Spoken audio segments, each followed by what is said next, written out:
આજે બનાવીશું છોલે ચણા. એના માટે કાબુલી ચણા લઈ લીધા છે અને હવે એને 8 કલાક માટે પલળવા દઈશું. હવે આપણા ચણા પલળી ગયા છે અને એને કુકરમાં 4 સીટી બોલાવીને બાફી દઈશું. છોલે ચણા બનાવવા માટે ઓનિયન, ટમેટો, જિંજર અને ગાર્લિક લઈ લીધું છે અને એ બધાની મેં પેસ્ટ બનાવી લીધી છે. હવે એક પેનમાં ઓઇલ લઈ લઈશું.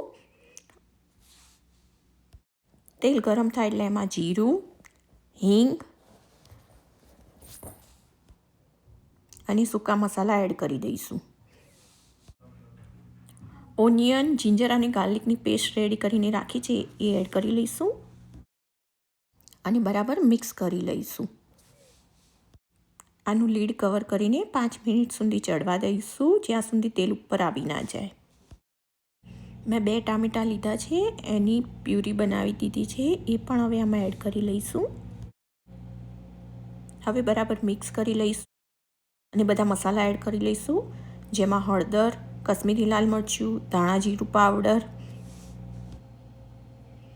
છોલે ચણાનો મસાલો, સોલ્ટ અને થોડી સુગર એડ કરી લઈશું. ત્યારબાદ બધું બરાબર મિક્સ કરી લઈશું.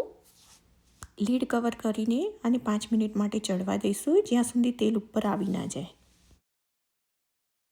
છોલે ચણાનો કલર લાવવા માટે મેં ચાનું પાણી ઉકાળીને રાખ્યું છે, જે ગળણીની મદદથી ગાળીને હું આમાં એડ કરી લઈશ.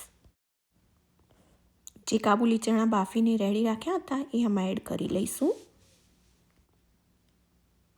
અને થોડા કાબુલી ચણા મેં ડીશમાં લીધા છે, જેને હું મેશ કરીને એડ કરીશ, જેથી આની ગ્રેવી એકદમ ઠીક થશે. હવે બધું બરાબર મિક્સ કરી લઈશું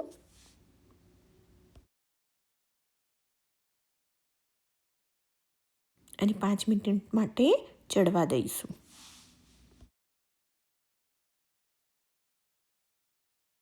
હવે આમાં આપણે સમારેલી કોથમીર એડ કરી લઈશું અને બરાબર મિક્સ કરી લઈશું. હવે તૈયાર છે આપણા છોલે ચણા.